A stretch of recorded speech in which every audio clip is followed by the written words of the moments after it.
It's been said that it takes 10,000 hours to master a skill set, experience that can only be gained through a strong dedication to the pursuit of a passion.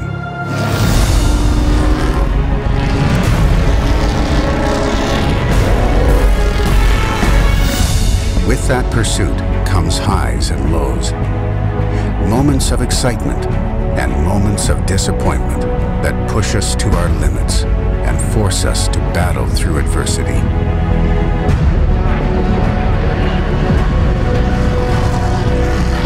These pressures extend beyond just the drivers and bring together individuals striving to achieve the same goal. Behind the scenes, each member brings their own unique abilities and passion for their craft, a trait that fuels Mantella Autosport on their journey for success.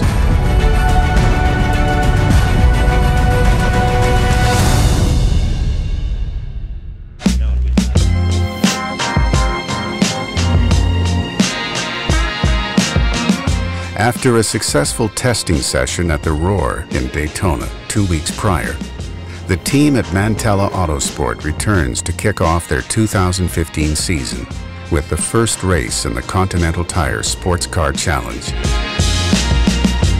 All of this happens in the blink of an eye. Days just fly by. It's great to be back at Daytona. Like I said previously, all my heroes have raced here, and it's great to be a part of the Chevy team at a historic track. 2 weeks between the Roar and the race just flew by in anticipation of getting here, getting in the car, and getting to see what this car is going to have. We get kind of thrown into the competition again after a little bit of an off season, so it takes a little bit of getting the mind back to it.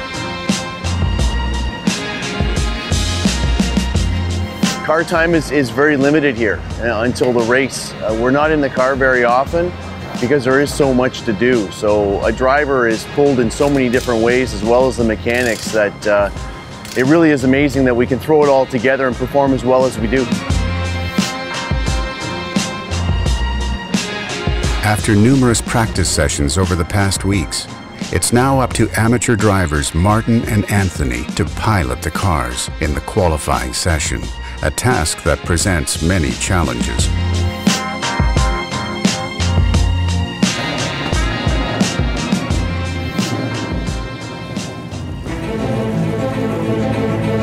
Qualifying is always tough. It's a very short window to get your time in. There's always the risk that there's an incident which can shorten the session, so you really have to get it done in the first 2 laps.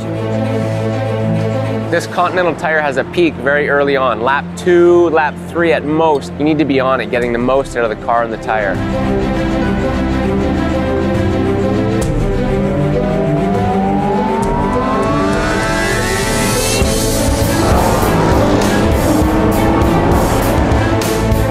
Basically, lap 1 and 2, we have to be able to be at our quickest, at our best, and make sure that the car and driver are both ready to perform.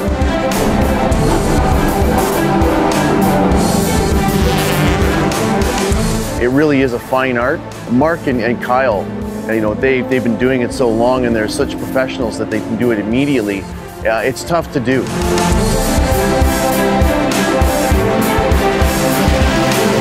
After putting down a lap time he was satisfied with, Anthony stays out on the track to help his fellow teammate by use of the draft, a technique that drivers need to take advantage of at a track like Daytona.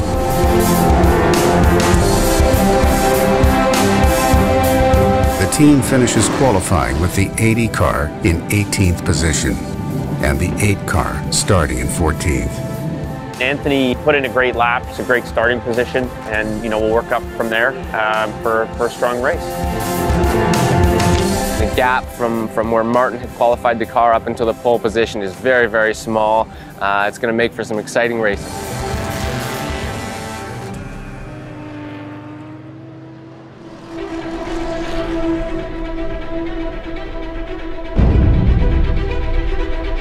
Race day presents some different emotions, different feelings that you don't get any other day of the week, anytime through testing or qualifying. It's kind of like we're here, we've put a lot of effort, a lot of time into getting here, and now we got to make it count. There's so many unknowns.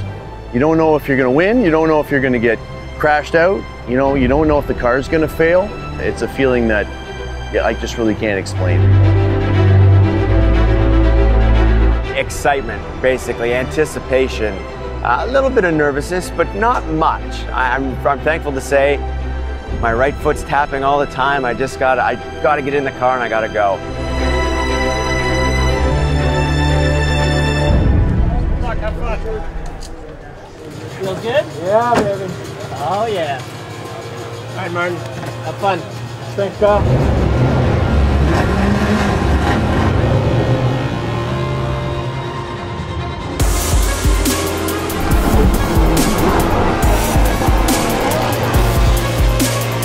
My goal really was to sit back, relax, just sort of let the race come to me, save the rear tires on the Camaro Z28.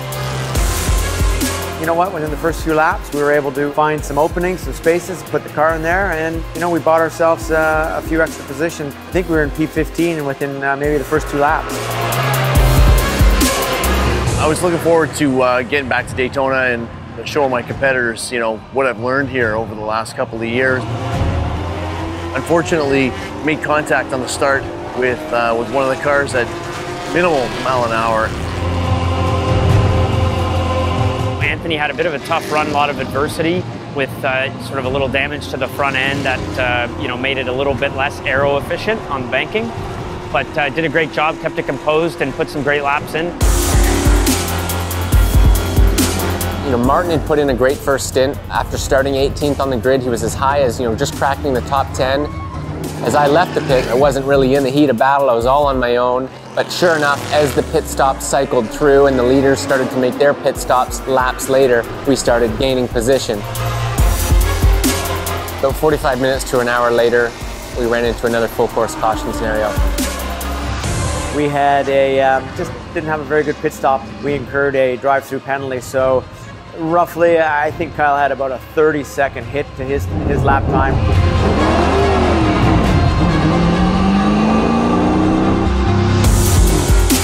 The penalty handed out to the 80 car drops them down in position, with Kyle left to battle his way back up through the standings.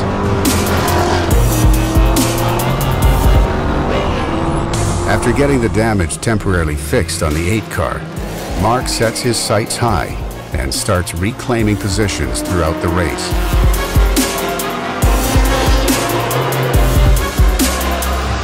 Mark gives us all every time. He's not a quitter, there's no doubt about it. He's there to win. He's going after first place finish every time. There's nothing else in his mind but finishing first for Mantella Autosport.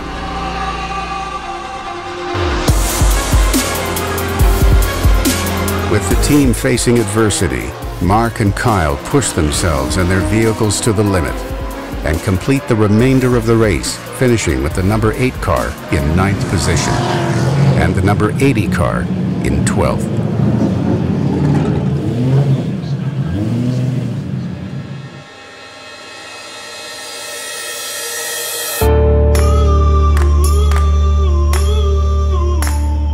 We had some hiccups. Sometimes, you know what, a driver's going to underperform. A race strategy may not play out. This particular time, just didn't work for us in the pits. This team is a professional team. We will go back, we will analyze what we need to do as drivers, as engineers, as crew chiefs, and we'll just make it better. Everybody does have each other's back on this team. So if somebody drops the ball, you know, if it happens, somebody misses something, there's somebody always there to pick it up. You know, mistakes happen. We still finished the race, we got good, valuable points, and we're gonna go into Sebring with our heads high, knowing we got a good car and a good team, and we're gonna get a result.